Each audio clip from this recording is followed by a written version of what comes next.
Hello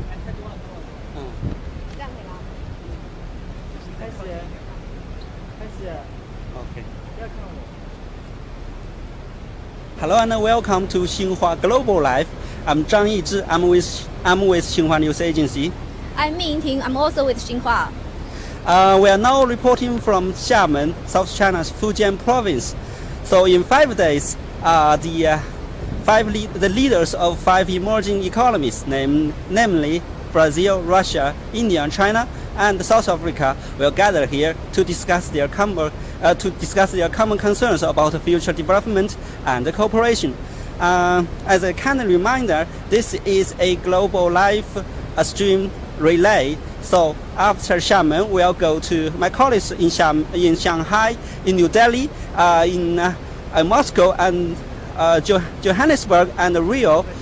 They will take you on a tour to these pivotal cooperation projects within the BRICS framework. So we will invite experts and locals to share their ideas and their point of view on the BRICS and the BRICS summit. And if you are interested in our show, please share our show on Twitter, Facebook, and YouTube. With 44% of the world's population, the 5 countries contribute nearly 1/4 of the global economic growth and half of global economic output.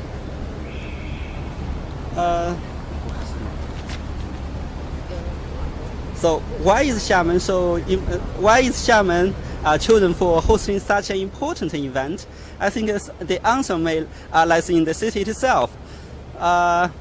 Xiamen, with about 4 million people,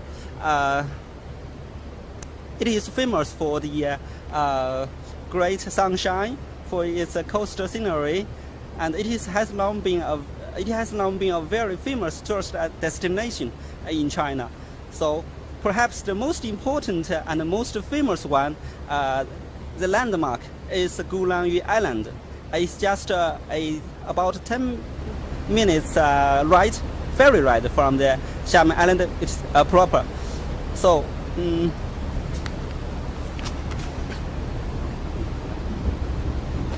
So as the summit is approaching, a well-prepared Xiamen is even more worthy of a visit.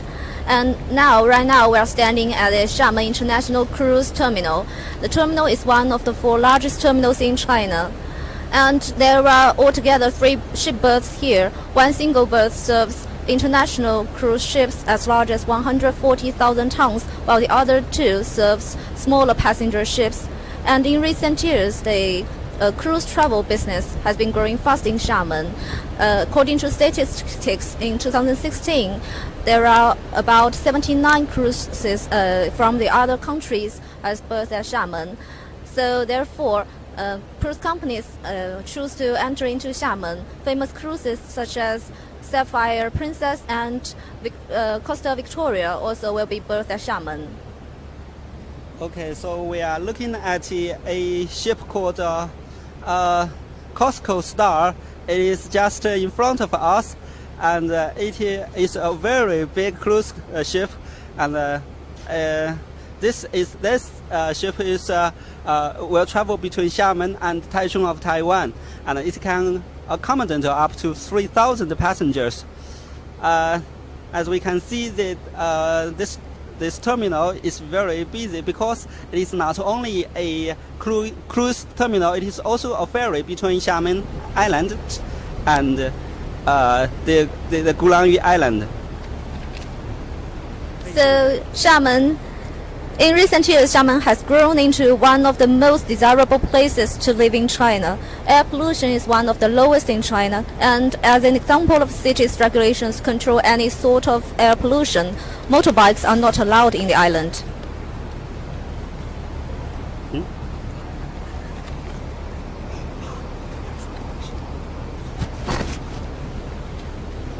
Okay, now we take a look at Haicang Bridge. Okay, Haicang Bridge is just behind us, and as we can see, it is a bridge connects Xiamen Island and the Haicang district.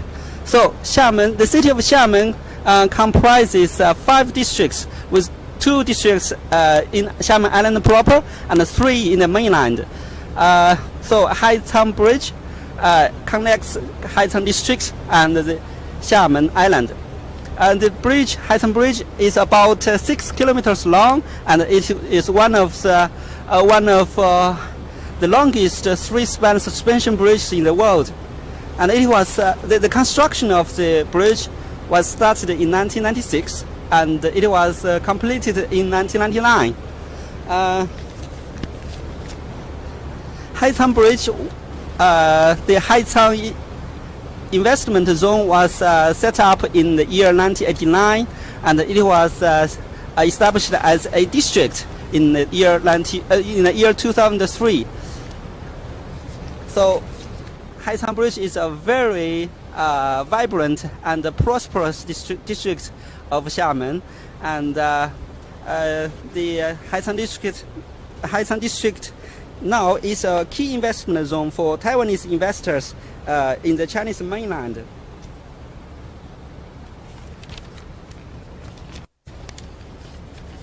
And as we can see, this is the key part of Xiamen's economy and trade.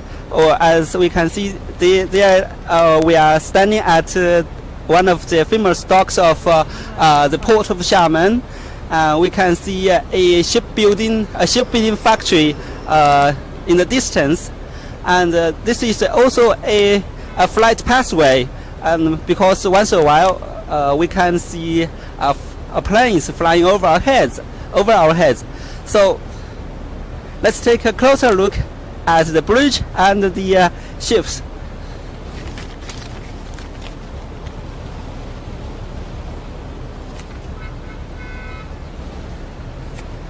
Okay, so tourists flock to Xiamen for its seaside, sunshine, and scenic sites of cultural heritage.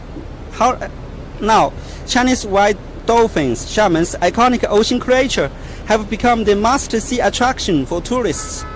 On a good sunny day, people on the shore can see dolphins dancing in the water. So just beneath the Haitang Bridge, there is a little isle called Ho Shao Yu. In Chinese, it literally means the burning island. Of course, it is not burning, but it is an uninhabited island. But some people work there because there is a protection and research center of Chinese white dolphin on the island.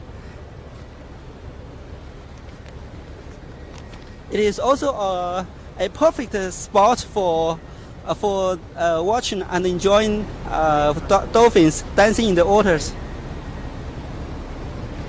Yes, Xiamen is the only city in the world which allows people to see inshore dolphins on its beaches. In recent years, more and more dolphins have begun to appear in its nearby sea areas. The Chinese white dolphin, boasting the nickname of giant panda in the sea and living mainly in the offshore areas around Xiamen and the Pearl River estuary in southern China, is a mammal guarded under the state top protection in the country. In the 1960s and 1970s, it was not unusual for Xiamen citizens to enjoy watching groups of dolphins frolicking in the sea. As one of China's first 4 special economic zones, Xiamen has seen an unprecedented economic boom since 1980s. Unfortunately, the undue exploitation, pollution, and consequent deterioration of the ecosystem of the area drove dolphins far away. Okay, so the protection of white dolphins is very important. Very important for the marine ecosystem of Xiamen. So in 1994, Xiamen has issued its first law and first regulation on the protection of the marine ecosystem and the use of sea. So after that, up until now, about more than 30 laws and regulations have been issued about the protection of the marine ecosystem. So Xiamen has put in a great deal of efforts to improve and restore the marine ecosystem, such as blasting of the causeway to ease the water flow, and dredging up the silt, and setting up reserves. And Hushaoyu is one of them.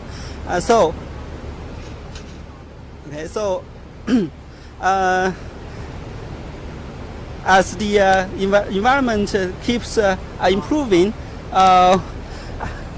according to statistics collected by local marine monitoring stations, the number of dolphins have been increasing rapidly this year since 2005.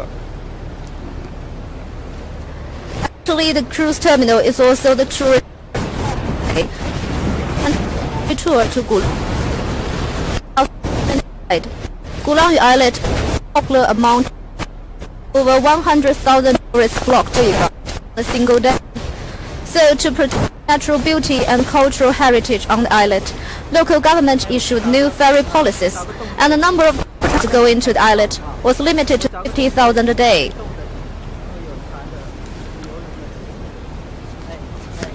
So Gulanyu is the most famous scenic spot in Xiamen, and it is also a pedestrian-only destination in Xiamen. Vehicles, cars, buses are not allowed on the island.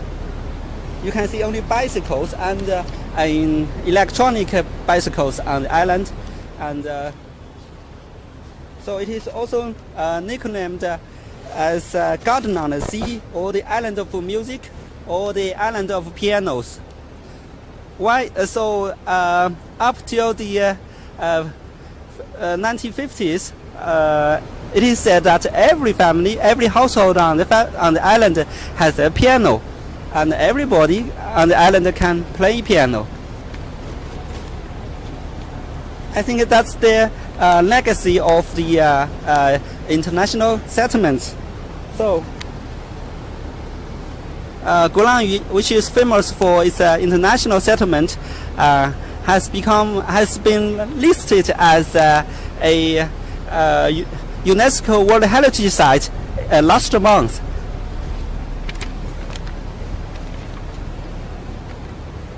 The Western-style mansions are hidden in the winding and zigzag paths. Since Xiamen became one of the 5 treaty ports in 1842, Western countries, including Great Britain, France, and the Netherlands, were to enjoy the extraterritorial privilege on the island. Therefore, the consulates, schools, churches, hospitals, etc., built by those invaders, explain the predominantly Victorian-style architecture that can still be seen throughout the island today. Walking on the narrow path surrounded by buildings and vegetations of diverse genres, you can easily imagine yourself in a little Swiss town or Spanish village.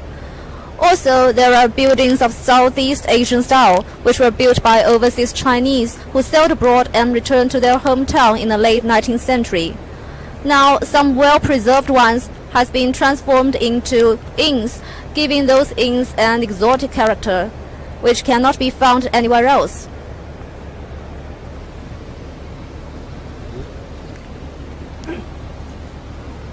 So aside from the scenic spots we have introduced to you earlier, there are a lot more to enjoy in Xiamen if you come here, such as the Zhongshan Road, the Yanwu Road, Yanwu Bridge, the Twin Towers, Xiamen University, Baichen Beach, and the Island Ring Road. So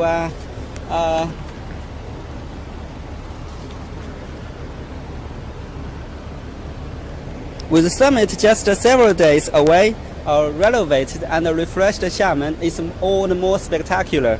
So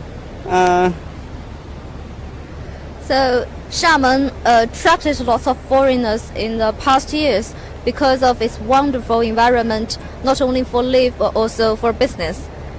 Recently, I've interviewed a young Brazilian businessman named Marcus, and he came to Xiamen from Victoria in eastern Brazil 4 years ago to learn Mandarin.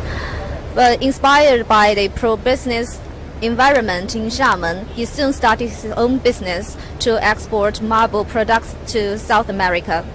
And in only 2 years, his business has grown into one of the largest companies in China to export marble products to Brazil. So with the summit approaching, and Marcus said he is fully filled with anticipation, and he thinks the summit is going to provide a good opportunity for him to expand his business. You are talking about a Brazilian businessman, and I happen to know a Indian woman who now lives in Xiamen, and she is a volunteer in a local community called the Guanzhen community. She came to China 3 years ago for her children's education, as her husband has been in Xiamen for 20 years. So she was very proud when she learned that her daughter got the first rank in her Mandarin class, and she herself also want to learn more Chinese, and she wanted to communicate more with local people, because she wanted to share our culture, our tradition, so to make a better relationship between China and India. So what else do you know? What kind of BRICS? What people do you know of the BRICS countries? Do you know any Russian or some country, people from other countries? Yes, I have recently interviewed another girl she's from Russia, and her name is Annette, and she came to China for a university study, and she's basically in Xiamen University and will graduate this year. She majors in finance, and from her perspective, she thinks she hopes to find a job in China after graduation, because she thinks here has more opportunities. And especially with the summit approaching, she hopes to facilitate cooperation with Russian and Chinese banks and governmental organizations with her bilingual skills. So, any other people you know from South Africa? South Africa, yeah. I just interviewed a girl called Wilma Igor. She's 27 years old, and she's a Chinese student. She's a student who is studying Chinese language in Xiamen University. And her plan for her future is to get back to South Africa and become a Chinese language teacher. And she was very interested in the educational field, because she herself benefited from an agreement between China and South Africa, in which China trains South African teachers for free. So she said she told me that she wants to when she get back to South Africa, she wants to do more to let the local people to help local people learn more about China and the Chinese people, because they sometimes get confused about the sometimes faraway Oriental country. So the Xiamen is very closely related to the BRICS countries. And apart from these people who benefit from the BRICS summit, I know there are a lot of enterprises in Xiamen also benefit from the summit. For example, Meitu, a provider of photo editing apps based in Xiamen, boasting over 110,000 users in Brazil, Russia, and India. And according to the statistics from the Xiamen Municipal Bureau of Commerce, the total trade volume between Xiamen and the other 4 BRICS countries has reached 33 billion Chinese yuan, with a growth of 6.1% compared to previous year. And with 44% of the world's population, the 5 countries account for nearly 1/4 of the global economic output and half of world economic growth. So, in addition to the growth in the share of the BRICS economy as a whole, as a part of the global economy, the cooperation between the BRICS countries is also expanding very rapidly. So between China, so let's talk about China and other BRICS countries.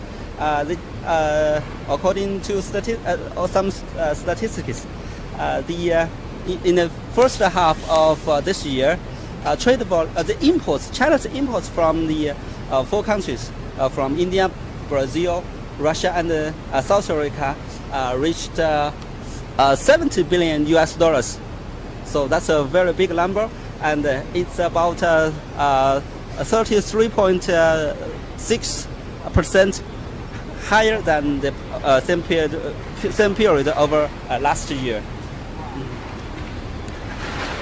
We are now broadcasting from Xiamen. The city will hold the 9th BRICS Summit in the coming week. And this is Xinhua Global Live. Thanks for staying with us. And right now, Xiamen is fully prepared for the upcoming BRICS Summit.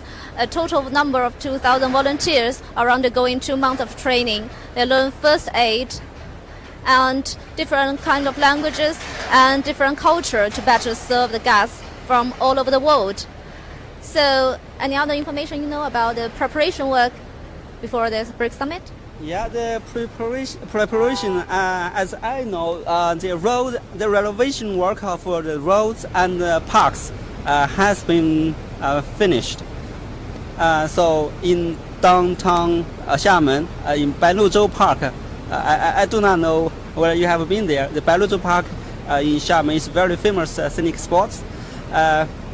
So the Bailuzhou Park has built a new 3D music fountain, and with 1,000 LED lights. It has become a new get-together after dinner gathering spot for local residents. And people in Xiamen are very proud of being local residents, of being Xiamen residents, and they want to do more to help this city a better place, a more beautiful place, a safer place. So as we know, hundreds of thousands of people, of local people, have signed on to become security volunteers, and they mainly keep an eye out. Keep an eye out for any suspicious behavior. Mm-hmm. And I know a 15,000 square meter media center is ready with 15 functional areas, including a studios, a public work area, as well as a 24-hour canteen.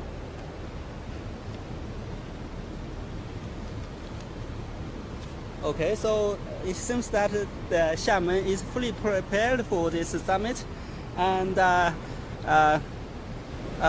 so if you are just tuning in, we are reporting from Xiamen, South China's Fujian province. This is Xinhua Global Live, and after Xiamen, we'll go to Shanghai, to New Delhi, to Moscow, to Johannesburg, and to Rio, to take you on tour to some pivotal cooperation projects.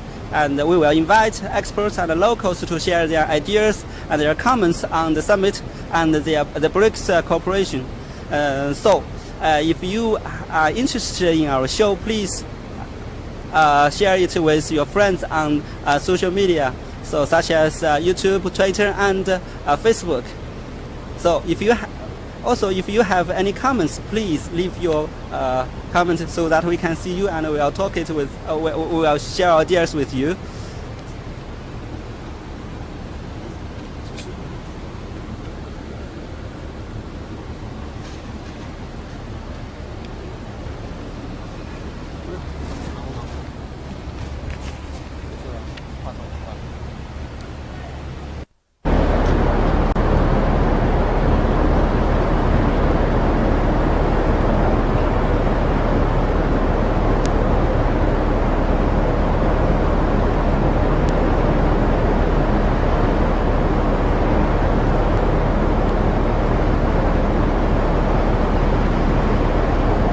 巴西作为全球蔗糖最大的生产国和出口国，每年单出口到厦门港的蔗糖就超过了8万吨。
Hello, nice to meet you. Welcome to Shanghai. And thank you colleagues from Xiamen taking so many interesting stories, and live broadcasting is going on. And again, we are on 3 social accounts on Twitter, Facebook, and YouTube.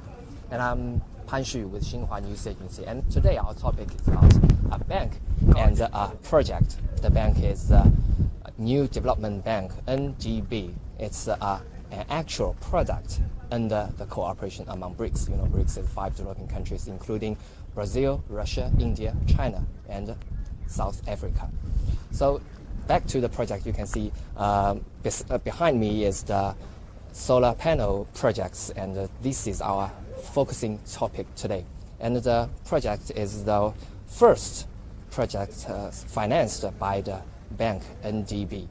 And now beside me is Rachel Zhou. She's my colleague and has been covering the news related to the NGB for a long time since its operation. So now she's taking over and give us more. Hello, Rachel. Say hi to Hello. everyone. Hi, guys. This is Rachel Cho in China's Xinhua News Agency. Now, we've seen our colleague in Xiamen introducing to you the city's international cruise terminal and the venue of the upcoming meeting. And now, 1,000 kilometers northward in Shanghai, relay live broadcasting to you. We are now in Lingang Industrial Area, where the first long project of the BRICS New Development will start operations the day after tomorrow. The Smart New Energy Pilot Project will have the total capacity of 100 megawatts. Lingang Industrial Area is the biggest industrial area in Shanghai and also one of the very first places to set up solar panels on the roofs of the building. The industrial area is located in southeast tip of continental Shanghai, standing at the very frontier of the Yangtze River Delta. Beside me, let's come meet Xiaohui Li, Vice General Manager of Lingang Hongbo New Energy Development Company, this project's executor. Hello, Xiaohui. Hello everybody. I'll have Pan taking over the interview. Thank you, Rachel. Hello, Ms. Li. Welcome to our show. And would you please give us some introduction of the solar panel project? We know it's a renewable energy project, but it's not a new project because we have experienced some of these kind of things many years ago. So now, is there any difference between this project and some traditional projects? I mean, maybe in some maintenance and in some intellectual system. Is there any difference? Yes. After we introduce the PV system, the life of the solar system is over 25 years, and they are very easy to operate and maintain. Only do some clean works of the surface and inspection of the status of the equipment, and also the well-secured maintenance. So it's very easy to do the job. Yes, and I'm gonna ask if there's something wrong with the project or say with the procedure. What would we do? Is there any something like alert information could we get for us? Yes, this is a very important job. Also, we normally to do. We have the control center provides 24 hours monitoring. In case any equipment failure, the operation center will push information immediately and make the failure can be fixed within 12 hours. Okay, thank you. And we are informed that there are 2 projects which are ongoing in this area, just like this kind. So could you please give us more information of these 2 ongoing projects which are financed by the NGB? Yes. The ongoing project is about 11.8 megawatts per covering 113 square meters roof, and already we have 110 square meters have already been covered. The project will produce about 13 million kilowatt hours annually, and about over 10,000 tons carbon emission are expected to be reduced. Yes, thank you very much. Hello, Rachel. We have a brief notice of and knowledge of these projects supported by the NBD. Could you please give us more information of the bank? Of course. This solar power project was first approved by the bank in April 2016, and in December 2016, the bank signed an agreement with the Ministry of Finance and the Shanghai municipal government. From approval to operation, all it takes is 16 months. This is the speed of Shanghai, the speed of new development bank. The bank's president, Mr. K.V. Kamart, said in an exclusive interview with Xinhua that he's super delighted to see the progress of this project. If you are interested, you can check out this interview from Xinhua's 3 social media accounts, that is on YouTube, Twitter, and Facebook. Thank you very much, and our live show is still continuing. It's still going on, so please hang on. And we've been noticed that if there's something going wrong with the procedure with the project, we get alerting information from the operation center. So now let's go to the operation center to see what's happening over there. So the center may be on the nearby building, the second floor of the nearby building. So let's walk over there and to give you more stories about that. So let's go over here. And during we walk, we'll give you more information about the bank and the project, and maybe there are something wrong with the wireless signal. So during that, we may have a video clip about the bank and also the whole scenery, overview scenery of the city of Shanghai. Please stay tuned.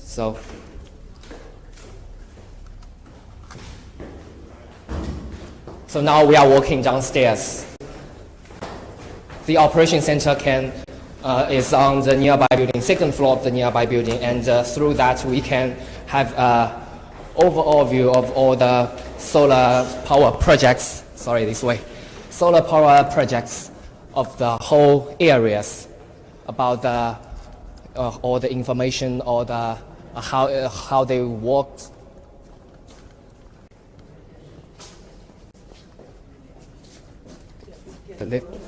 Okay, this way. This is an empty warehouse where we are walking through there, and we are going down through the elevator. Okay.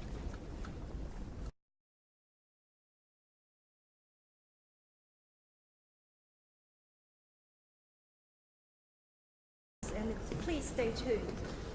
Yes, and we are informed just before we arrived here that the bank has made out a 5-year strategy, right? So maybe in the future, 2/3 of all the projects it financed would be focusing on renewable energy and green and sustainable, environmental friendly projects, just like this one.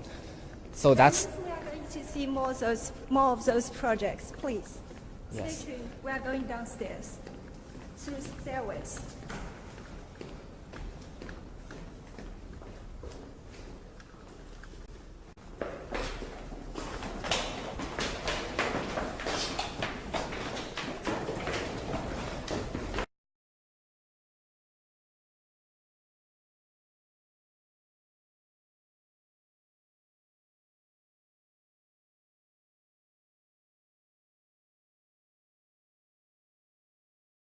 A little dark.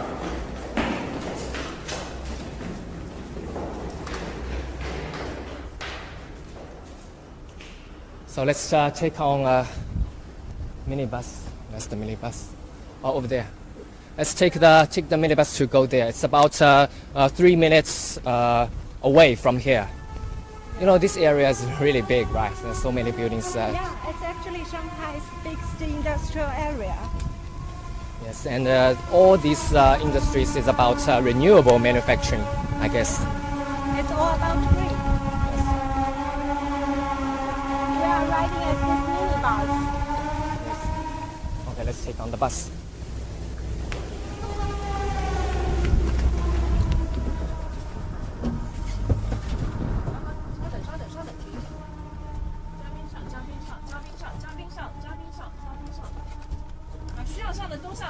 都上。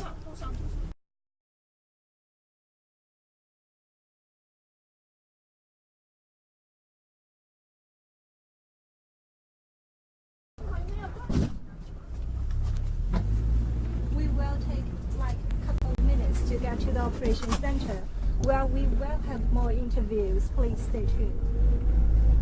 The new development government bank approved 7 projects, and this is the first one to operate. Very excited, right? Yeah, we are like 1 minute away. Yes, in the first of the 2 years since this operation, 7 projects are financed by the bank. And among them, 6 of them are renewable energy, right? And one of them is transport financing. Okay, here we are. We are already at the building where the operation center is. Okay, and this building is what we mentioned before. The second floor of it is operation center, and we are going to over there. Hello. Okay, this is Laura. This is Laura. Hello, guys. Say hello to Laura. Laura is actually senior manager with Lingang Group, this project's investor. This is Laura. Would you like to introduce about this Lingang industrial area a little, Laura? Please work with us. Sure.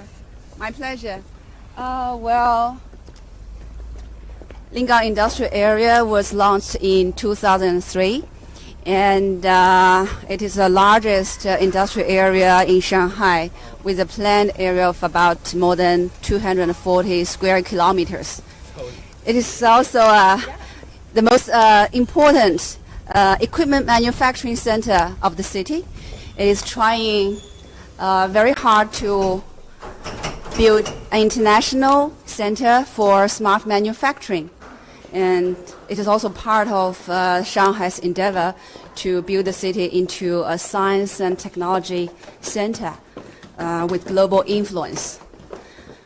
This is really pretty, this industrial area. Yes, we are now heading for the second floor, which is the control center of the whole project. Operation center. This is the operation center, guys. We are here. Hello, Laura. Would you like to see? So many LED screens. Yeah. Do you guys want to check out on the screen? It has everything.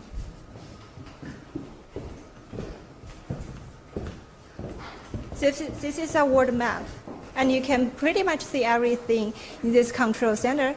Laura, would you like to tell us why did the Lingang industrial area first decided to set up solar panels on the roofs of the building? Because this is really innovative. Yes, it's a very good question. Well, I should say, first of all, it is in line with the low-carbon manufacturing concept of industrial area, and the price of using solar power energy is much lower than that of the state's grids, which could also help the local enterprises to reduce their production cost. And secondly, it offers a great infrastructure for solar energy power station systems. And up to last year, we have almost 600,000 square meters factory roofs, as well as office buildings are available for the installation of state solar power station. So we should say it's a very promising prospect for solar energy in this area. Of course. Thank you, Laura. Yes, I have a question. So that is why would we choose NDB as our partner to borrow money from? Well, we should say it's a mutual selection. The NDB New Development Bank promotes green and environment-friendly energy-saving concept. As the first loan project, Shanghai Smart New Energy Project sets great examples for further expansion of the utilization of solar energy in urban areas. So now NBD is headquartered in Shanghai. Yes. So we think for this bank, they also prefer their first project in Shanghai also. Yes, so you have this competitive edge of location, and you have the same idea of development, right? And so another question is it easy for you to about the sole procedure, the application? Is it easy for you if we compared it with some other commercial banks, traditional banks? Well, the NDB, they prefer green and environment-friendly and energy-saving projects. So this project has also gained great support from the National Ministry of Finance as well as the Shanghai government. Yes. We should say for us, it's not so hard Not so hard. to get the loan.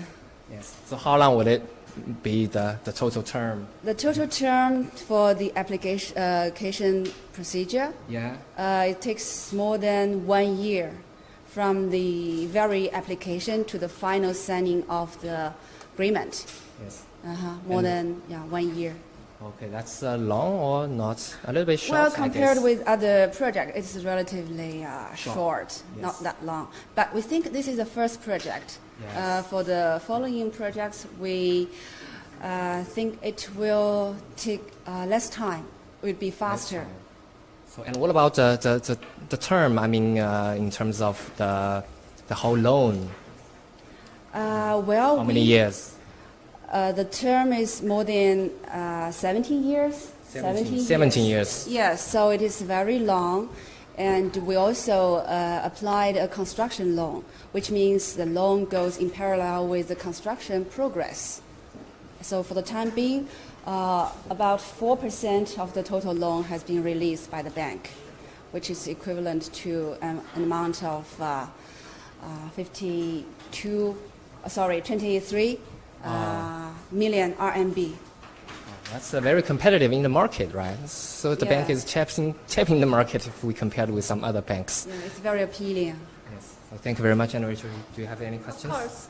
Now we are having Mr. Xiaohui Li to introduce it to you guys. You can see this is a super big screen, and you can pretty much see a lot of things on it. And I'm going to ask Mr. Li to introduce a little bit about what we can see on the screen. Please, Mr. Li. Yeah. Hello, everybody. This is our control center, and our recent data of all future power station will be transmitted to this platform. Our project now focuses on the Shanghai and will be expanded to other cities to our country. Please look at this screen, and you may see the daily, monthly, and annually electricity power. Also reduce the carbon. Yes, this is the electricity power, and also and also profit. Yes, is 600 million. 6 million, and also the carbon emission reduced. Also, by the monitoring the platform, we can fix any equipment failure as soon as possible. We can see Yeah. those alarms on the very Yes, young maybe corner. You can the see there's no zero. alarm. If there is alert, they will be show the equipment is okay or not, so they can push the information immediately. Yeah, and of course you can see those panels here, Yeah, live on the screen. yeah, yeah. You This, can see how they are doing. yes, we from this camera we can check whether the equipment work okay or not. Yeah, you can definitely see that. Yeah. Very, very vivid. Yeah, it's Would you very like efficient. to introduce where you guys are going, like say for this pilot program? What's next for that? Where are you guys going? Yeah, first of all, to build the distributed PV power station in Lingang district area is not only the first step of the whole project, and will be expanded to other areas all over Shanghai in the future. Secondly, in the new energy area, we will employ to build the energy management and public service of the platform. Develop project of energy, internet plus industrial zone, and break the old dilemma for industrial zone, economy development, energy saving, and environment protection. Thank you. Hello. Let's Okay. welcome Xu. So I guess that's all the questions. And now throughout the project, we may have a deep impression and idea of the development and the strategy of the bank, the NDB. So first of all, the bank is helping and focusing and emphasizing on the development of emerging markets and developing countries, but in a green and a sustainable way. And the second of all is very important, which is that the bank is not dominated by any developed countries and any Western powers, which means the borrowers, the developing countries and the related projects do not have to meet some high standards of the requirements such as labor rights and things like that, and which is very important. And the second is, and the third is that the money is lended in local currency, which is also very important because it's very convenient for the borrowing countries and the developing countries. And last but not least, in a word, I'm going to say that if there's any existing multilateralism, yes, which is mentioned by Laura before, I love this word very much. If there's any multilateral international institutions like World Bank, then NBD is a new one. And it brings some new voices and the voices coming from developing countries, which has been long ignored in the past for a long time. So I guess here is all the stories about the project and the bank as well. I hope you love it. Please hang on, guys. We will tell more stories from the rest of the world. The first to come is in India. My colleagues in New Delhi will tell you more stories about how technology and digital revolution is changing the world and changing people's life in that very country. Please, thank you so much for watching. Thank you. Thank you, Thank guys. you. Bye-bye. Bye-bye.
You to the Indian capital in one of the swankiest malls in Delhi. So now the stage is set for the BRICS summit, which is set to be held next month by Chinese city Xiamen. So when we talk about BRICS, we talk about its 10 years, past 10 years. So people are calling it the past golden decade of BRICS. And why they are calling it? Actually, I remember several incidents when I used to go for reporting 10 years back. People or experts in the West especially were little skeptical about BRICS future. And today, when we go to the experts, they are more futuristic, more positive about BRICS future. So that is why people are calling this BRICS past decade as golden decade. And this time, Xiamen summit, which is people are saying that it is now taking BRICS into the second golden decade. Why they are saying it? Because of the close cooperation among 5 BRICS countries, which is actually increasing day by day, year by year. So now we are going to talk about how these close cooperation among the companies between India, China, Brazil, and all these 5 countries are actually taking roots on ground. So today we are going to find out some people, some common man, and some vendors also, some people who are using digital payment system, which is actually Paytm. This is an Indian company, but it is actually backed by Chinese e-commerce giant Alibaba. You know, these companies like digital payment companies in India, especially particularly Paytm, is changing the lives of Indians. how they are going to change, we are going to see it now.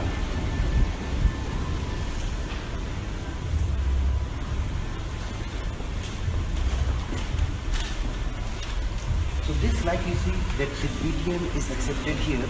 These kind of stickers are sticked all across, many places across India.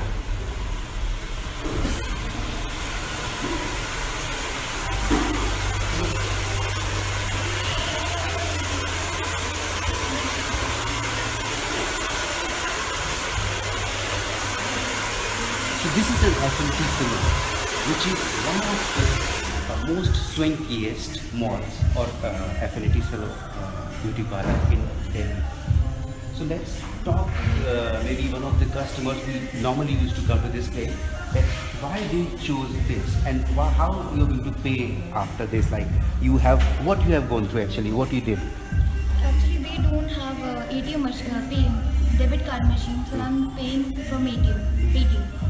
Okay, so but why did you choose this? Because when you entered in this place, did you see that they are accepting debit card, credit card, on what kind of payment system they were accepting? But I think online payment and online like Paytm, it's very convenient and very nice and very easy to operate. So that's why. What's your profession? What's your name? My name is Anjali and I'm doing graduation from Delhi University. And I just came here 6 months ago and I'm doing using Paytm for any paying anywhere, any time, anywhere. Either it's booking any cab or going taking anything, any product, or any booking any movie tickets or booking any cab, going on rickshaw. So I use Paytm for everything. Do you think that it has changed your life in any sense? How it is changing your life? Since you're a student, you're working also, you're doing something? Yeah, I'm a freelancer and I'm getting my money on Paytm. I'm a minor and I don't have a bank account. So that's why there are several procedures in bank account. You have to go through a paperwork, you have to go through many things. But you in Paytm, you have to just, any online banking, you have to just download it from any Google Play Store, whichever is there in your phone. You can download it and you have to just enter your number and then you will get account. And my boss and they are paying me on Paytm. So it is very convenient for us youngsters. It has great craze in the market and it has been used by lots of people throughout the country and world. So it's spreading throughout the world. So, do you think what is actually pulling factor among youngsters? Since you're a youngster, you're a student also. So, what is the pulling factor? Is it about the cashback and all, which is actually creating an addiction kind of thing among youngsters? It is addiction. It's just a normal thing when we pay someone, when we pay to like a normal money, we are paying to any vendors through money. And it is addiction because every time we use Paytm for it. And we are dependent on our parents. We are just studying right now. So we are dependent on our parents. They are giving us money to for our work and we are spending it, and on the spot we get cash back. You earn also. So that's your earning. Yeah, that's our money and we are earning it, and that's a little bit cash back, 20 rupees, 50 rupees. It's very nice for us. So it's really nice for youngsters especially. So how do you spend that? It must be your pocket money? That's our pocket money, that's our money. That's not our parents' money. We are not dependent for that. So. And you belong to this place because people are saying that I've seen so many places across India, not just in Delhi and Mumbai, these metropolitans. Because several other places, if you move out from Delhi, maybe it's 100 kilometers, 200 kilometers, 1,000 kilometers from Delhi, people have started accepting these online payments, these mobile wallets. So how do you think that these kind of things are changing the life in the rural region of India? You belong to Delhi? No, actually I don't belong from Delhi. I'm from a small town area. It's nearby Banaras in Uttar Pradesh. And there also people have accepted it. It's a small town area. People have small mind, but still that they have accepted it and they are using it. And especially just I'm giving an example of my parents. They are also using it. Some year ago they don't have a Paytm in their home. They are not using, even not using smartphone, but now they started using it, and I'm giving my money, I'm sending my money to my mother through Paytm, and it's very instant and very quick. You don't have to wait for a time. You don't have to wait for a 2 hours when you send anything from the bank account. Just take 2 hours, 4 hours, maybe some more days.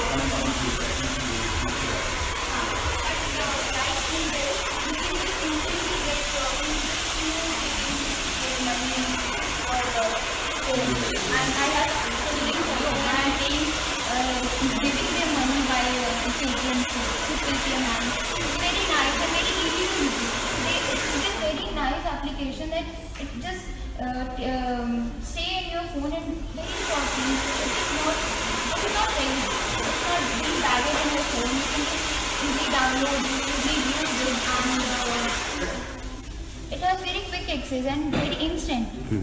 So yeah, it is very nice, and the cashback thing is also there. They are also using it. My siblings are also using it, and they get cashback in each and everything. So yeah, this is also nice. So that's their earning as well. They are also earning. Even at the age of? Even they are of 13 and 15. Okay. And so they, at the age of 13 and 15, they've started earning. They started earning, and I also started earning by this, and we don't have to depend on our parents for this. You're a content writer? Yeah, I'm a content writer, and I'm doing an online business freelancing, and I'm writing a content, and I asked them that I don't have bank account. How can you pay me? So they told me we will pay you by Paytm, and then I started taking money from Paytm, and I used. This is very easy for here only, but in small town area, this is also going spreading all over the world, and it is very easy. So they are using it in their phone. They just download it. They just use it. Yeah, this is very. And any other places if you visit in Delhi, do they accept Paytm? All these places like this one or many other places, maybe small shops. Do they accept? No, small. How do you face any challenge or anything, or is it very convenient? No, this is very convenient, especially in Delhi.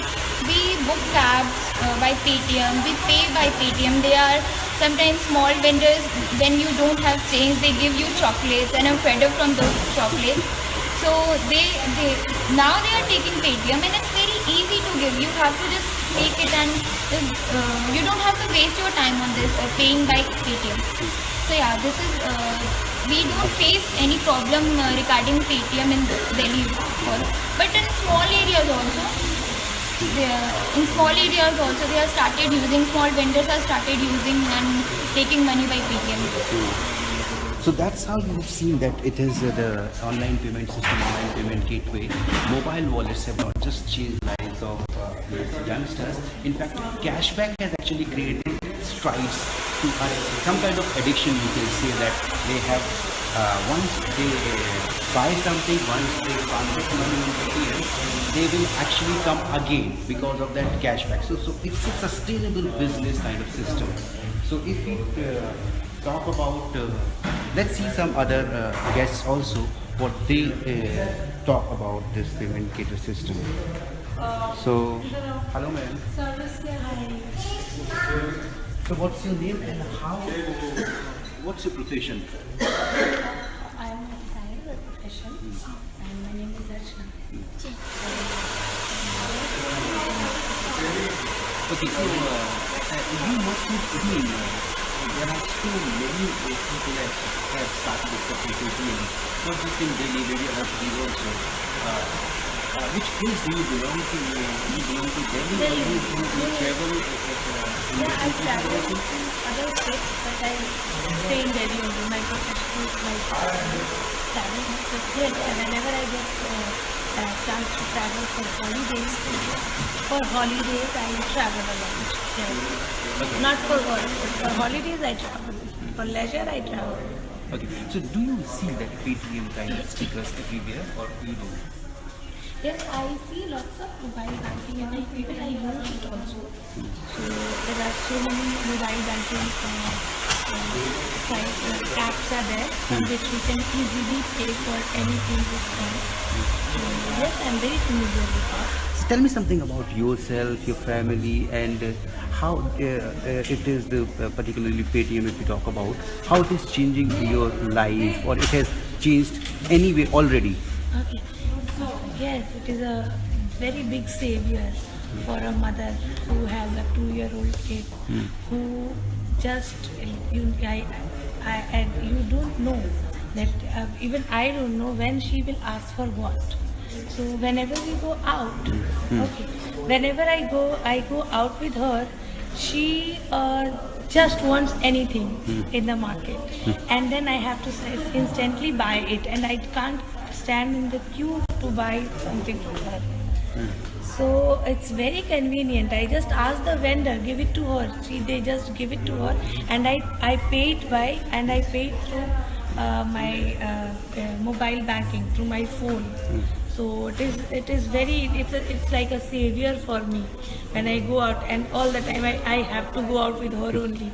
So when we go out, she just whatever she asks for, I have the money handy, and I can just buy anything for her. And also, even I don't know that what I am going to like whenever I go out for shopping, and then there is no cash crunch. If I have the mobile banking thing, I never feel any cash crunch on the spot. That if I like something, I can take it home just by paying it through my card. And there is one more thing, that I can use my debit card and credit card both for the payment. It's not that only I can only use my debit card or my credit card. I can use both for the payment at that time. So do you remember any such incidents where you could have said that wish there could be one payment gateway like Paytm, because that was not there? Yes. Recently I went to India Gate, and she wanted everything out there. My daughter, she wanted to sit in the car, she wanted to have pani puri, she wanted to have that bubble, everything she wanted to have, and I had 2,000 rupees note. So, and when I asked them, Bhaiya, you have 2,000 rupees change? Then they were like, no madam, we don't have, and you will not get it here. And she was getting crankier just because I don't have the change, and they were not accepting Paytm in that place. So I really thought that if they would have this mobile this thing, then I could have in a peace while roaming around it. India Gate. And this thing happens in so many places, where all these government run attractions which are there in India, like boating, or maybe somewhere where we buy tickets, wherever you buy tickets for the entry. So there also they should have this mobile, because when you go on the weekend to these places, you will see a long queue standing there. And especially we go there for our kids. We don't go to the zoo or anywhere for us. We go with their kids for them. So I think they should have this mobile thing, so that we can just book our tickets and enter in the zoo. Because it happens, it is happening in the movies, theaters and everywhere. There we don't have to stay in the queue. We just book our tickets and go inside. So I think it should. There is a scope in India. There is a very big scope for this mobile banking still. So they can also start it, so that people will go inside without any hassle. Because for her, if I want to take her to somewhere, I have to think, I have to plan it prior, that I have to go and stand in the queue for 1 hour, then I'll get to enter. So I think. But if there is Paytm, then it will be very easy for us. We can just book our ticket in advance, and we can go on the spot. We can complete the thing, and we can do something else also. We will have it is time saving as well. Yes, we will have much more time to explore more, and they will also have their business going. Do you think that in India, actually, it was the demonetization which has spurred the growth of this digital mobile digital payment system? And if we talk about it happened in the last November, and in past 10 months, the biggest beneficiary out of it was emerging. Actually, it was Paytm. You know that in August last year, they were having just 133 mobile wallets. And in the last 10 months, they have actually added more than 100 millions of mobile wallets. And how they are changing the life, let's ask maybe one of the vendors or one of the, maybe this store, this salon manager, how it is changing life or the business of theirs. So, no, now. So can I ask you, hi, can I ask your name and... Yeah, I am Swati. And I'm working here since it's been like 3 years. 3 years, okay. So, Swati, did you see any change in, if you talk about the payment system in this affinity? Yeah, a lot. Like people love to pay by like Paytm and they love online payment. So like it helps me a lot. Like when my card machine is not working, that time Paytm helps me a lot. Like even I don't need to waste my time on counter. So like it's good. And the card machine often gets like this. It's not working maybe because of the network problem. Yeah, because of network problems, we face a lot of issues like regarding this card and card machine. So that's why people use Paytm more. And people have smartphones nowadays. Yeah, now they have smartphones also. Everybody, I guess. Yeah, everybody. Whosoever comes to your salon. Yeah, they have Paytm, like Paytm, so they pay by Paytm and then they You don't have to give them yeah, change. you don't have to give them change. Yes, Every yes. time we have to search for changes. Yeah. Like, so it's good for me. So that as you have seen that there is a big problem in India. A lot of places people don't have those change. So how is it actually creating strides if we talk about the change? If it's any difficulty when you are not having any change, like many places, many stores, these people charge on 99 rupees, 199 rupees, 197 rupees. Yes. So they don't give, even if you go to fuel station. Yes, fuel station also. The bill is around 137 rupees or 130 rupees. 140 rupees almost. So that is a thing. But when we paid by Paytm, we pay the exact amount to them. So and there is no hassle of taking change and counting it, and then you can move forward. So it's very easy. So things happen fast, I think, with these kind of payment systems. So we can easily just take the thing. And India, there is a queue everywhere, you can see. So we are just queue free, and we don't have to take chocolates and everything, because we are just paying it through Paytm.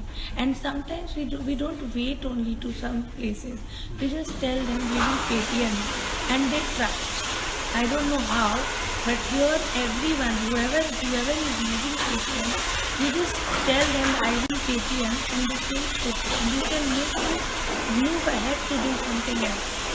Here I want to mention one thing, that India is a cash-based economy, largely cash-dominated economy. Why? Because Indians are by nature actually trust cash. They don't trust online payment, online gateway system. And that was the actual case maybe before November last year, or maybe if you talk about it in the last 2-3 years, it has increased quite a lot, this digital payment system. Why? Because perhaps one of the reasons is actually like Paytm ensures that it is secure, and people have started trusting Paytm. Not many others, maybe other banking system has also come up, but people have more trust on Paytm. Why? Because it is more secure.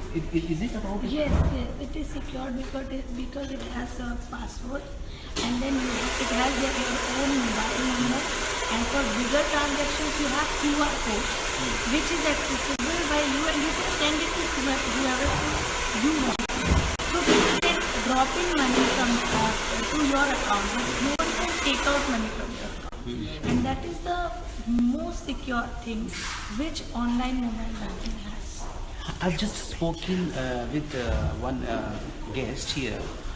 She was a student and she has said that cashback was the main driving force behind the growth of these online payment systems, Paytm particularly. So is it about the cashback thing?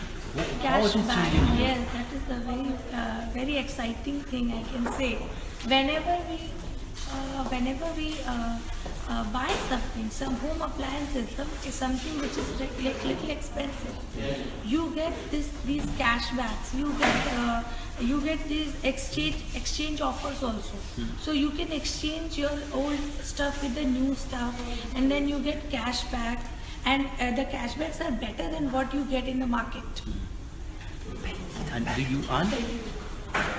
Then, yeah. Do you earn? Yes, Paytm? yes. I from the Paytm. Yes.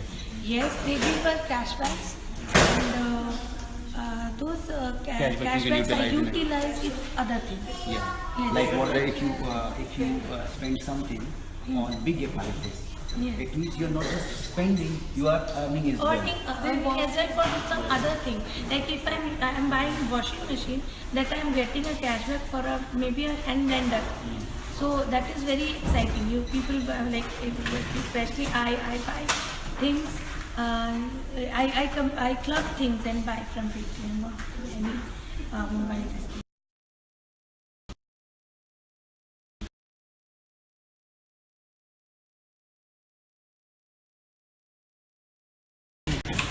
People used to buy online shopping. So online shopping is the biggest driver for the growth of this. And now you see that how the Paytm works. These customers are paying. So this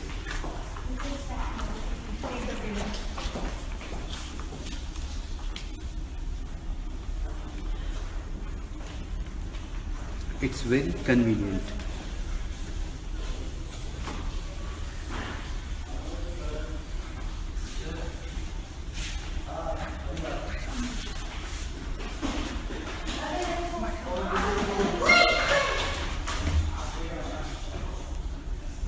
Just a click away. Yeah, just a click away. And it's done. Yeah.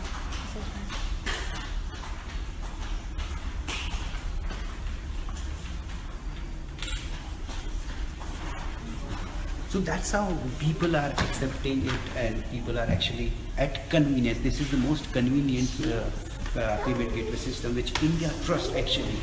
Why? Because it is more secure than the other payment gateway system, and people are not skeptical about even with Chinese companies supporting Paytm, an Indian company. Even they have more trust on this.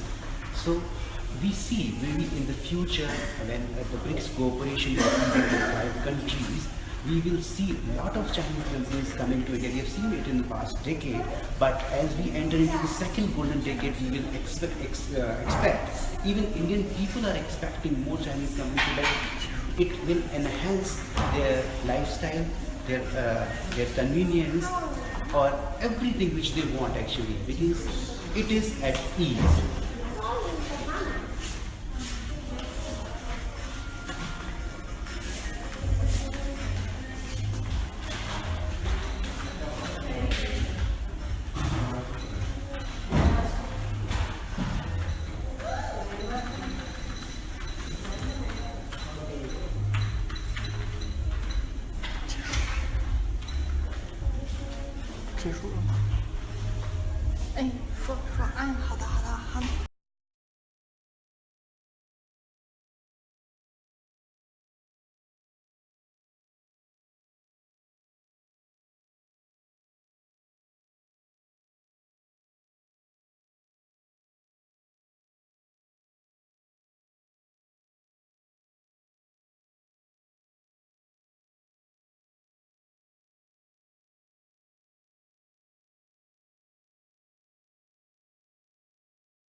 Hello, you're watching Xinhua Special Global Live Report. I'm Renjun with Xinhua News Agency. After a wonderful trip in India, now let's turn to another BRICS country, Russia. Here is Kaluga, the central part of European Russia, which is around 160 kilometers southwest of Moscow. Here you could see a vast industrial region where a lot of big manufacturing companies are based here. And surprisingly, here stands a Chinese company, which is called Fuyao Auto Glass.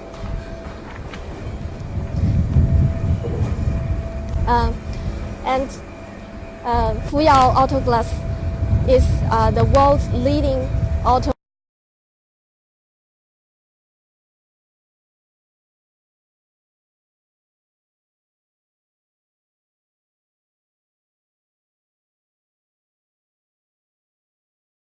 Volkswagen, Renault, Hyundai, and others. So today we will explore its Russian substrate here. Let's go.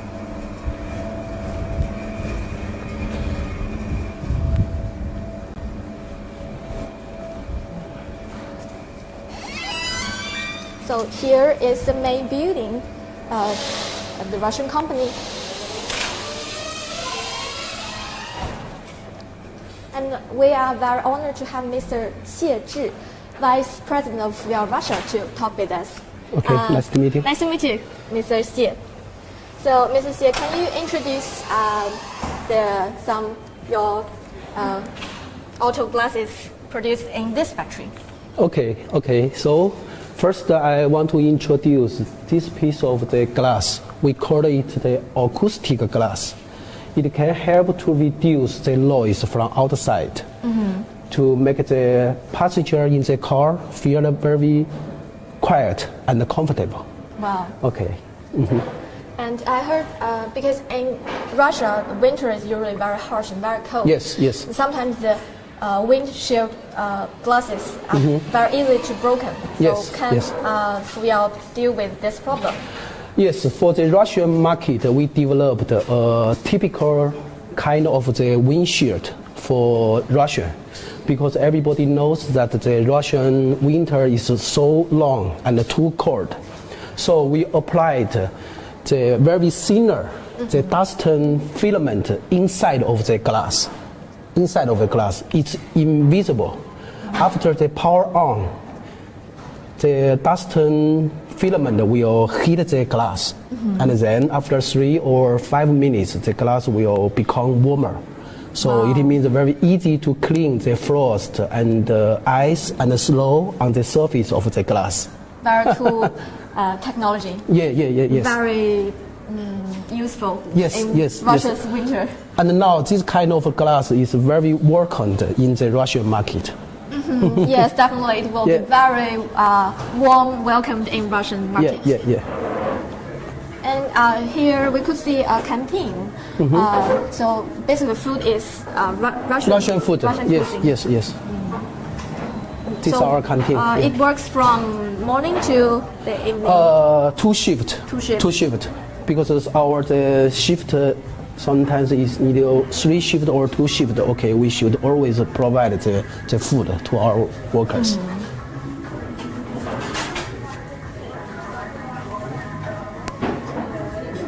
So we can say the canteen offers potatoes, rice, bread, and also some salad.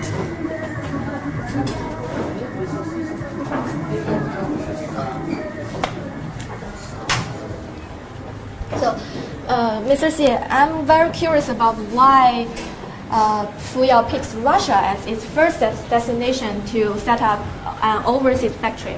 So why Russia is so important for Fuyao?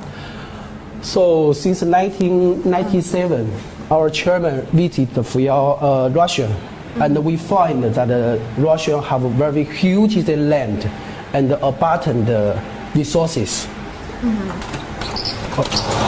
Wow. So now we are entering Fuyao's production line. So, which is a very exciting part of this live report. So, and why does Fuyao choose Kaluga? So we know that Kaluga state have a very matured automotive industry system, and they located not far from Moscow. This is 200 kilometers. And also, Volkswagen, Volvo, and Peugeot plant located in Kaluga. Wow. So we decided to build a plant here. We can help us to shorten the supply chain. And also, because Kaluga has its own railway system and also an airport, so transportation must be very convenient. Right? Yes.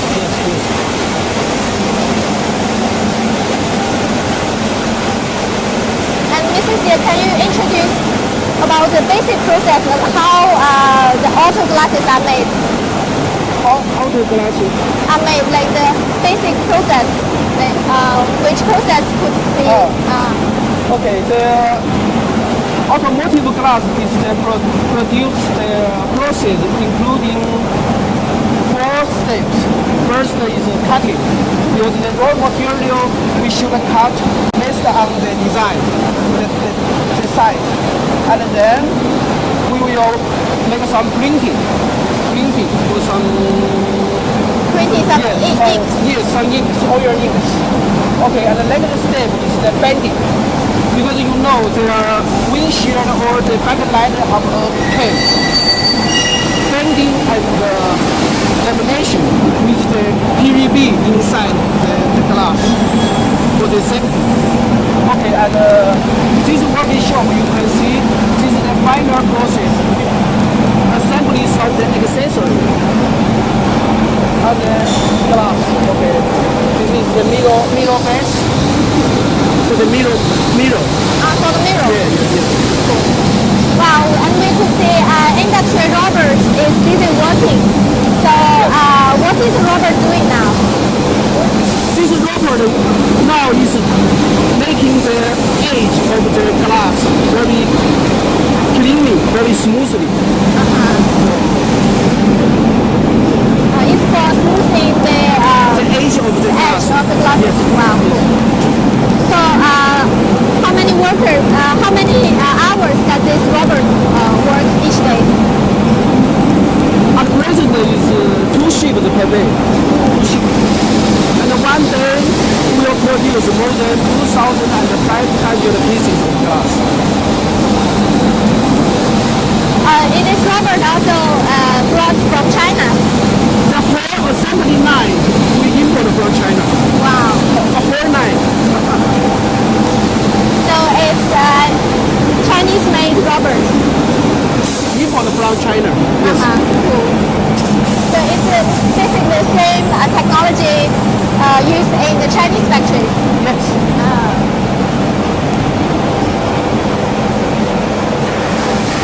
Because I heard about there are more than 700 workers working in this factory, right? Yes. And about 90% of them are Russian. Yes, 90% of our employees come from Russia. So where do they come from? From Kaluga or other places? Not only from Kaluga city. These workers come from different cities of the Russian country. And what kind of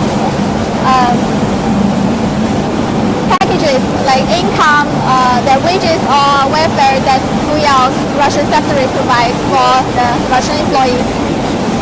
So we recruit these employees from different cities of the Russia, and still now we build the dormitory for these dormitory. Yes, wow, that's employees. So cool. And we only charge them with very low the management cost. So they just need to pay for the gas, electronic bills. Yes, not so much. Without any rent. Yes. Wow, that's very big benefit working here. And I'm quite curious, how does Fuyao recruit local employees? What's your standard for recruiting? So we normally we haven't any special requirement for the ordinary workers, because after he joined in our company, we will provide enough the training for them.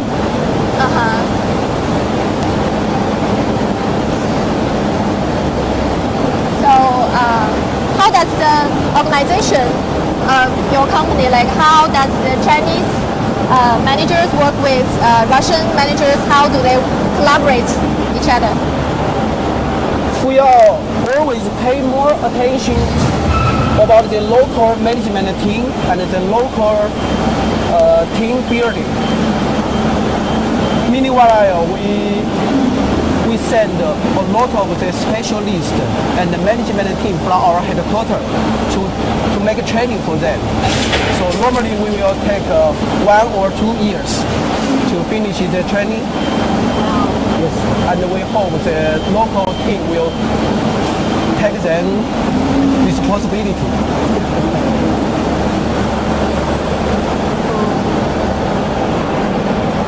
We know Fuyao is a world's leading auto glass manufacturer, yes. and it accounts for 10% of the global market share. Yeah, right? even more. Even more, wow. And and its majors and it's supplied to many big car names like Volkswagen and Hyundai, yes, renowned. Yes. And what about others? Yes. What about other car companies? Yeah. So, Fuyao plant in Russia, we can supply. Now we supply most of the world famous car maker. So in Russia, we supply to Volkswagen, Hyundai, Nissan, Lelo. Yeah, this is a very famous car maker. And now Fuyao's Russian subsidiary is also eyeing the European market. Yes. Now we expand our business to cover the whole European area. So at present we supply the glass to Xiamen in Poland, and Volkswagen is planned in Spain. Wow, so Poland, Spain. Yes. So what about the CIS countries, like the former Soviet? Yes. For the CIS country, we provide the glass for the repairing market, after sales market. Cool. Yeah. That's very impressive. So how many glasses did Fuyao produce last year in this factory? Okay. Last year we produced nearly 1.2 million pieces of glass. Wow. And this year our target will reach more than 3 million pieces of glass. Wow, so it's increasing a lot. Yes, we will increase.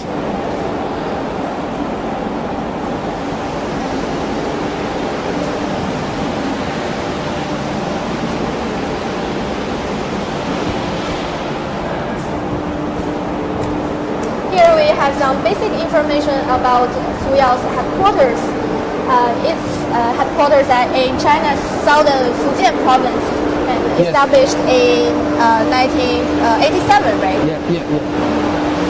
And now how many employees of the whole group? Whole groups, I think it's more than 20,000 employees.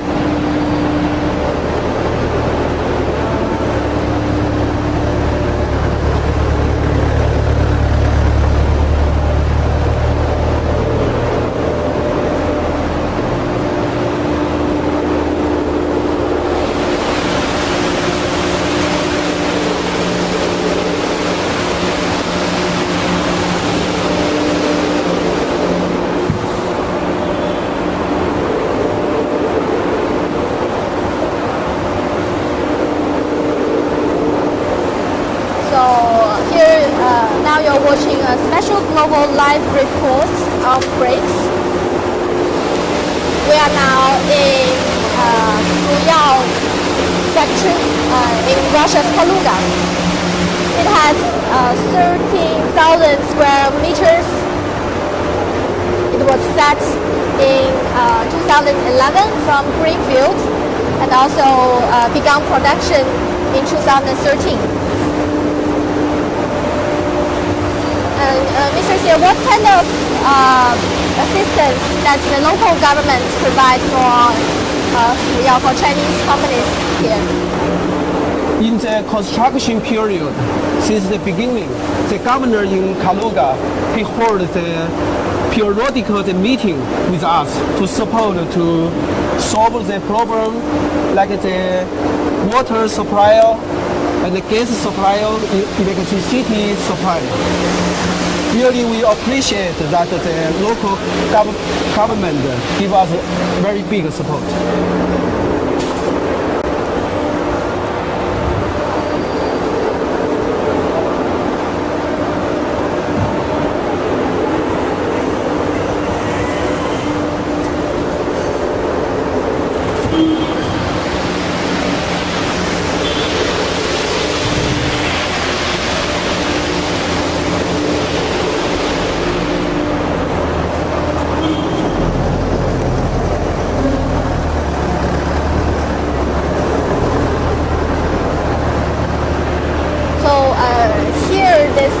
Auto glasses have been packed up and so it's a final stage. Yes. This is a finished product and ready for shipment to our customer.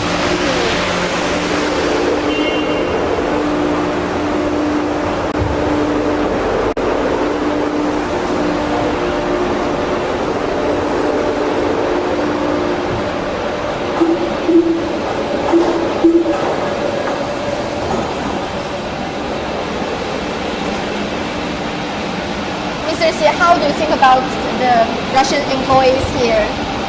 They working very hard, right?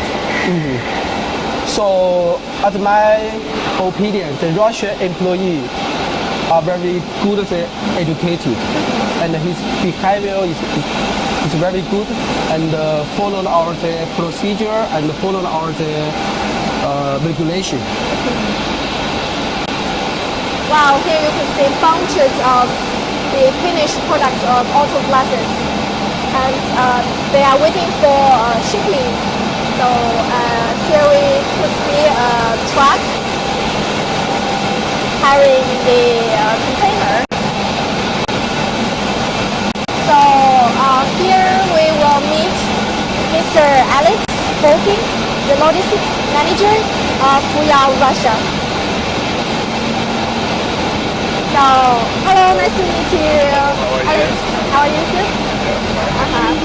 So, Mr. Alex is the logistics manager of Fuyao, Russia. So, how many years have you been working here? Working here almost 5 years. Wow, so almost since beginning, very beginning. Very senior staff here. Yeah, long time. So, as a logistics manager, can you introduce where those glasses are heading?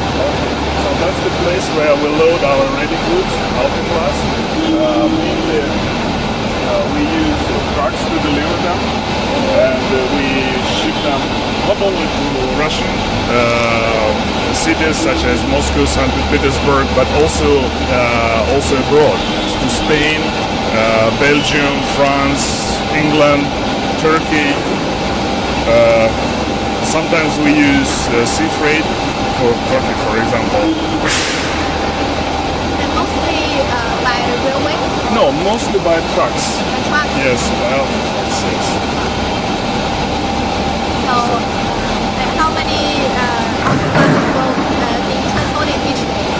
Well, each day there are several thousands of glasses are transported. For example, only for Volkswagen Kaluga, we transport 2 trucks per day. That's a significant amount. Wow. So Volkswagen is next to our factory. Yeah, that's very convenient.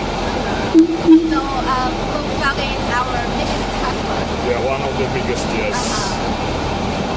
How do you, as you have been working for like 5 years, how do you like it? Fuyao is a very famous company, and it's I'm a really honored to work with Fuyao. Although it is not easy, Fuyao has very high standards for quality, and to fit this standard, we have to really work hard, and it's also a great responsibility. As a logistic manager, I must say that we deliver our goods and to OEM clients, which means we have to deliver them right in time or right in sequence, for example. So your job is not easy. It's not easy, it's very important, and I like it very much. I heard you have been to China, right? Yeah, I've been in China twice for training sessions. We were presented Fuyao plants in Fujian, in Beijing and Shanghai. So that we met our colleagues which are working there. And we had some training sessions, as I said, some seminars, and also Chinese colleagues sent their qualified specialists here in Russia, so that train workers and ourselves here in Kaluga as well. So Chinese and Russian employees learn from each other?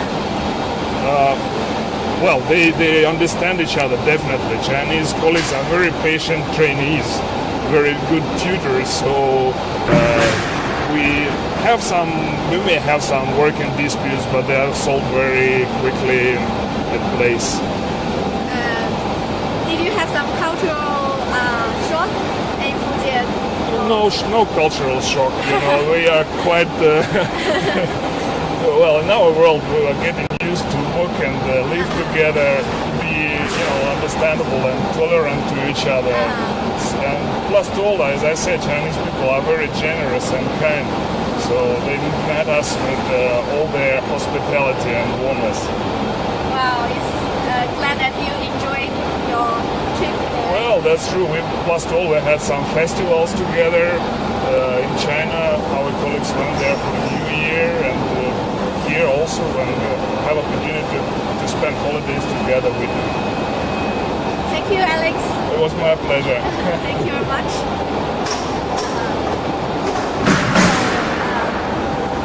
This is almost the end of our global live report. Our stop in Russia's Kaluga, and as the BRICS summit will be held in a couple of days in China's Xiamen, in Fujian province, where the Fuyao's headquarters are located. And over the recent years, economic and trade cooperation have been expanding rapidly between China and Russia. And under the scheme of BRICS, Shanghai Cooperation Organization, and also Belt and Road Initiative. According to Chinese Ministry of Commerce, China has invested over 14 billion US dollars in Russia, holding its position as the Russia's fourth largest investment income. And it is believed that China and Russia, the two BRICS countries, will continue promote cooperation and enhance integration. And it is believed that in the next decade, the BRICS will shine more brightly. So this is the end of our Russian stop of the Global Live Report. And next, our colleagues in South Africa will share you very interesting stories there. So thanks, Mr. Xie Zhi. And stay tuned and bye bye. Bye bye.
brought about by some political changes in the United States and Europe, slightly less commitment from large economies in the principle of free trade, the importance of large multilateral global organizations in enforcing agreements such as around climate change and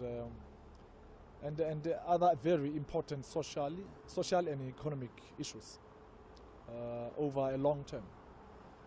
So I think now the BRICS has a particularly important role to play in reinforcing the importance of this multilateral organizations, as the Chinese president did recently at the G20 meeting.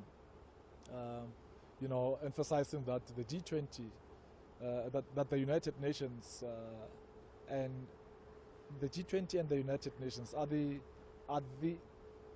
they are institutions which should be defended, and the BRICS can play a role in improving them. So instead of establishing alternative systems, rather improve existing ones and make sure that they are more representative of the globe, including emerging economies and the developing South, and emphasizing the importance principles around free trade, around the need to protect the environment and bind countries to climate change agreements. And I think these are very important principles that the BRICS probably have to have even more important role to play in enforcing now than they might have a few years ago, given that there has been a bit of a retreat in those principles from the United States and some countries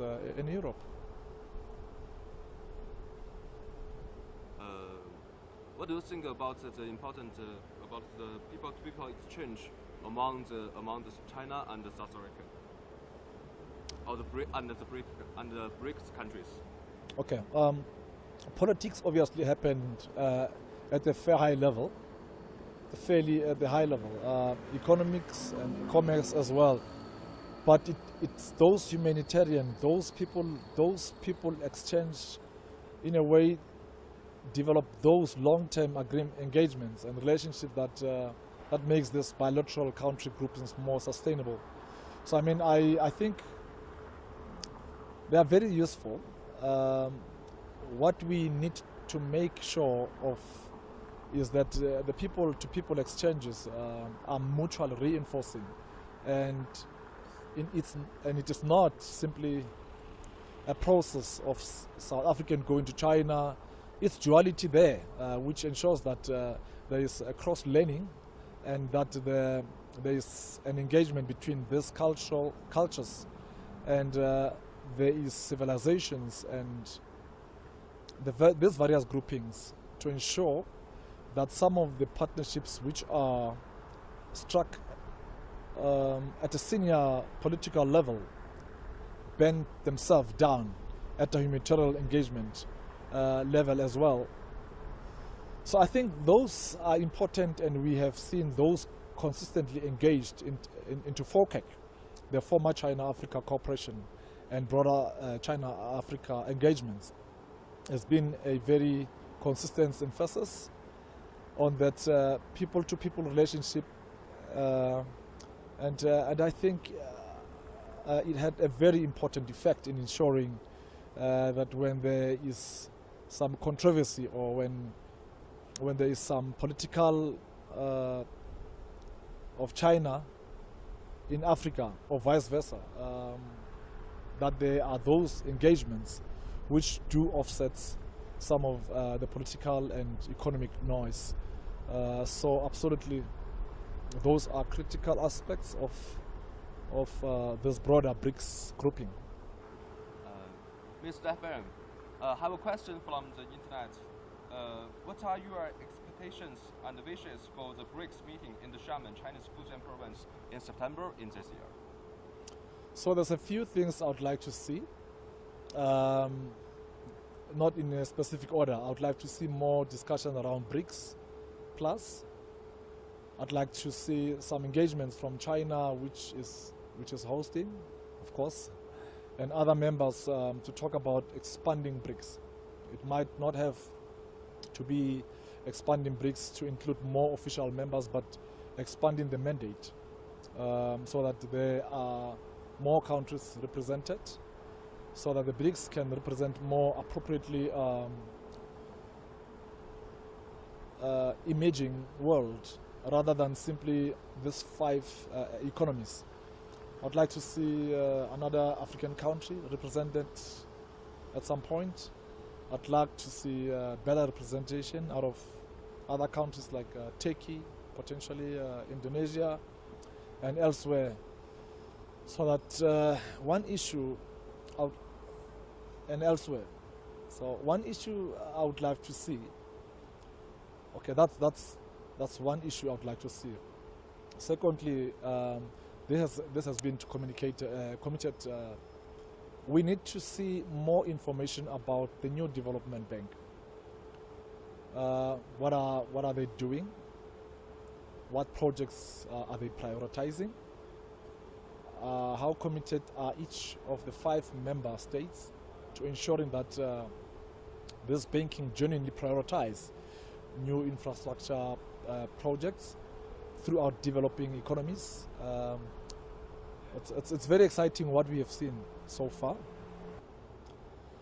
Okay, so there is a few things I'd like to see, not in any specific order. I'd like to see more discussion around BRICS Plus. I'd like to see some engagements from China, which is hosting, of course, and the other members to talk about expanding BRICS. It might not have to be expanding BRICS to include more official members, but expanding the mandate so that there are more countries represented, so that the BRICS can represent more appropriately the emerging world, rather than simply these 5 economies. I'd like to also see another African country represented at some point. I'd like to see better representation out of countries such as Turkey, potentially Indonesia, and elsewhere. And so the one issue I would like to see, that's that one. And then secondly, and this has been committed to, but I would love to see more follow through. We need to see more information on the new development bank. What are they doing? What projects are they prioritizing?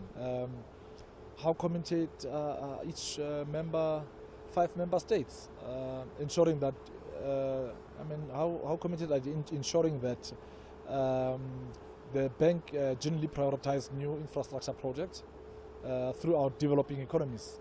It's very exciting what we have seen so far. It can be an alternative source of financing for poor economies, and of course for the BRICS themselves. We need some more concrete initiatives out of this bank to really understand what its priorities are and what its mechanisms will be. Thirdly, I would like to see a BRICS commitment, as we saw in a sense in a G20 meeting when BRICS had heads of states met on the sideline of the G20 meeting in Hamburg recently. I would like to see a new commitment from the BRICS countries towards protecting free trade, pushing against the rising protectionism we're finding out of the West, some Western countries, and of course some of very bold commitments from BRICS countries to the Paris call on climate change.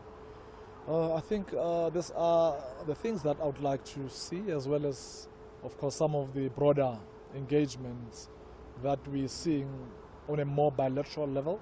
But these various partners, between these various partner countries, and I'm positive that we will see at least some of those resolutions coming out. As an ending, and please, Mr. Ephraim, please send your best wishes to the BRICS. I'd love to send my best wishes to FIT. Let them have a very productive meeting, because most of the countries are waiting to see on what is going to come out of the meeting. Thank you very much. And this is Xinhua Global Live in South American.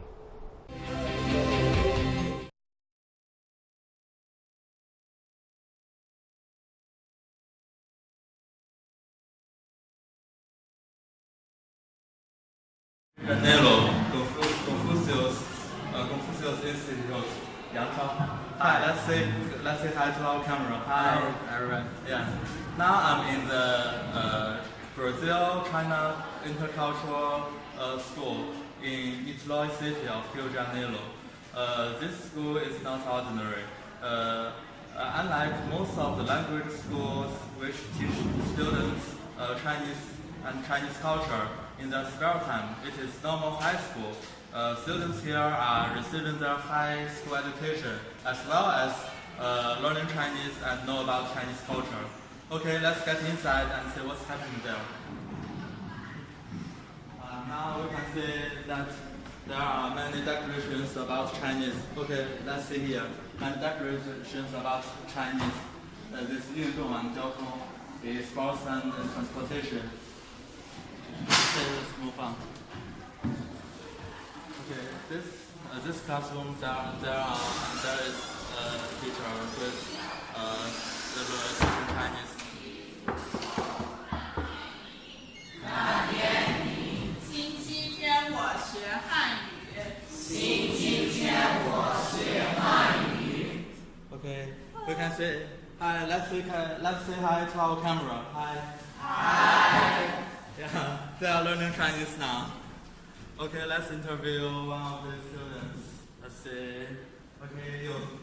Hi, what's your name? My name is Liliana. Hi, Liliana. Hi, Liliana. So, do you like learning Chinese here? Well, I like. How do you think of Chinese culture in China? Can you repeat? What do you think of Chinese culture and China? I really like China since I was younger. I like the culture, the entertainment, music. I really like. So you are receiving your education here. Yes. So what's your future plan? What do you plan to do in the future? Study in China. Okay. Go China. She said he wants to study in China in the future. Yeah, okay, let's have an interview with our teacher who is teaching Chinese. Hi. So what's your name? My name is Xie Jingyu. Professor Xie. Hello. What are you teaching now? Right now we're talking about what you do on the Sundays, like playing football, watch television. What is the distinguishing feature or characteristic of your teaching? I think because I'm in Brazil and the Brazilian students, they're really happy and they really like singing and dancing. So like in my class, we're going to sing a lot. And we talk about things that they really need to learn during the daily life, like what you do on Sunday. So they really like learning Chinese. So how do you mix Chinese culture in your teaching? Yeah, like if we're talking about what you do on Sunday, we're going to talk about what the Chinese people do, and yeah, we put the culture into our language learning, and we sing a lot. Okay, thank you. Okay, let's say hi to our camera again. Hi. Hi. Okay, we'll all go outside and you can continue your class. Okay, let's go. Bye. Bye. Goodbye.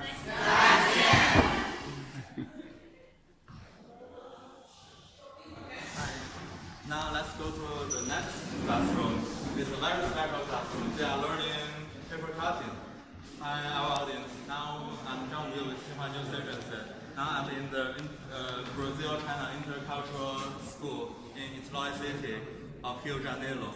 Now I'm with one of the teachers here, Yang Tao. Now let's invite Yang Tao to introduce us about this school. So can you say something about this school? Okay, let's keep walking.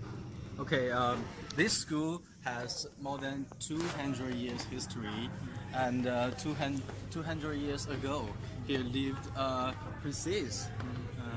Her name is Isabel, and we have 3 grades and more than 240 students in this school.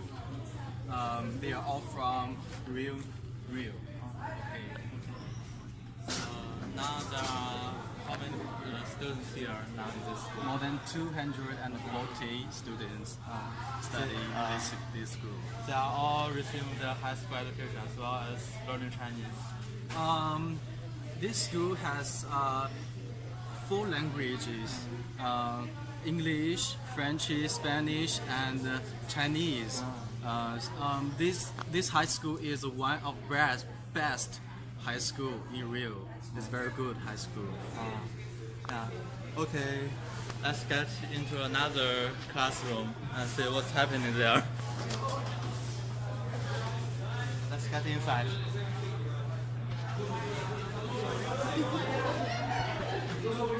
Yeah, we can see that these students here are learning paper cutting, learning Chinese paper cutting. It's quite beautiful. Now they are folding the paper, and also our teacher is teaching them how to do this paper cutting. Show me. Yes. No problem.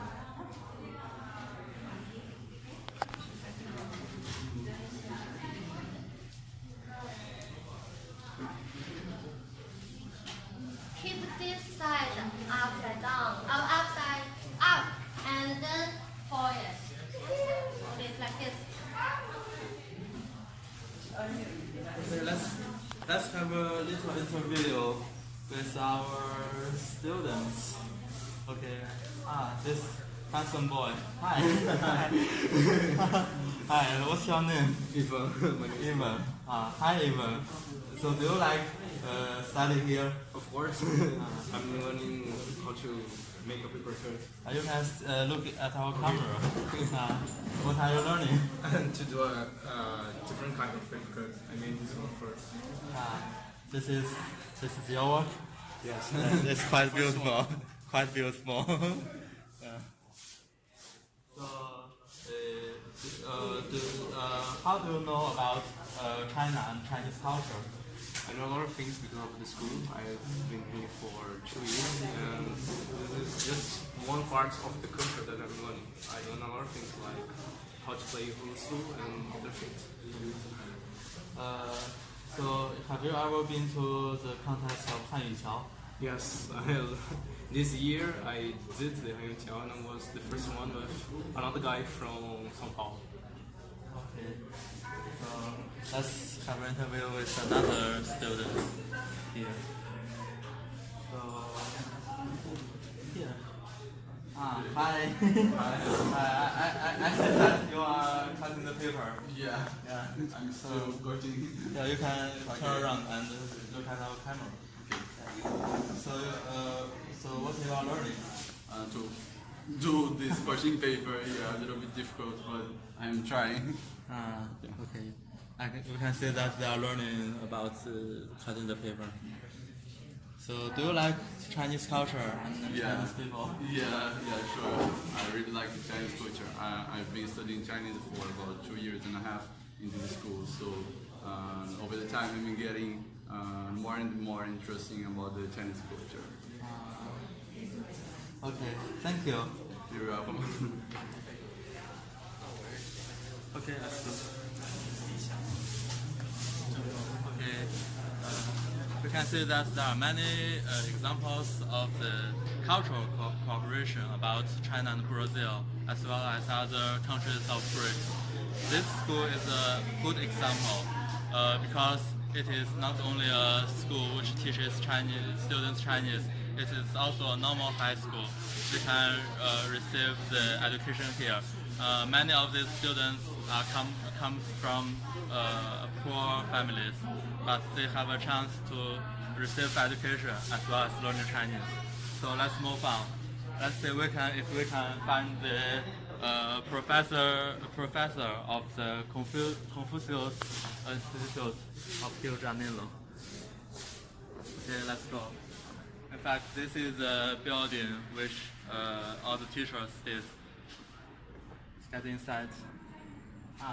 Yes, we can find Professor Qiao. She is the director of the Confucius Institute of Rio de Janeiro. Hi, Mr. Qiao. Let's say hi to our camera. Hi, 大家好. Hello, everyone. Okay, so what's the meaning of this school in the cultural cooperation between China and Brazil? So in the new decade, we have more and more exchanges between China and Brazil. But in Brazil, in fact, we do not have enough, or we have less people who speak fluently Chinese and Portuguese.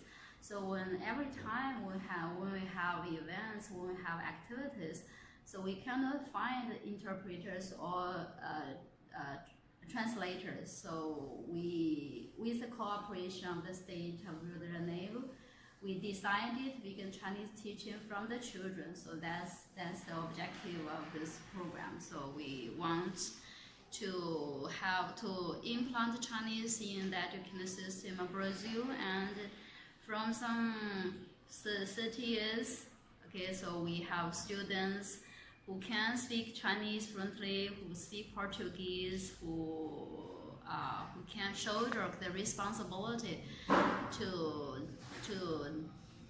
shorten the distance between China and Brazil. So that is the idea of creation of this school. Okay, so do you have any plan in the future to promote the cultural cooperation between the two countries and between the country of BRICS?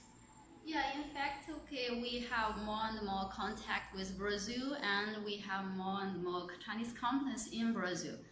So one thing is difficult, the language, but with the language, what is difficult is the cultural part. So we really want to make more and more cultural exchanges between China and Brazil, and also this will be something very important, okay, for the development of BRICS.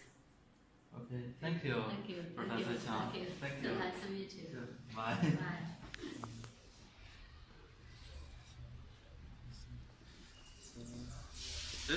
We can say that this school sets a good example of cultural cooperation between China and Brazil, as well as other countries of BRICS.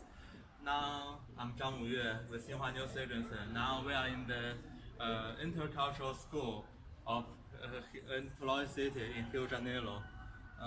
Now we are coming to an end, and I hope that, and we are hoping sincerely that there will be more and more schools like this in Brazil and in other countries of BRICS.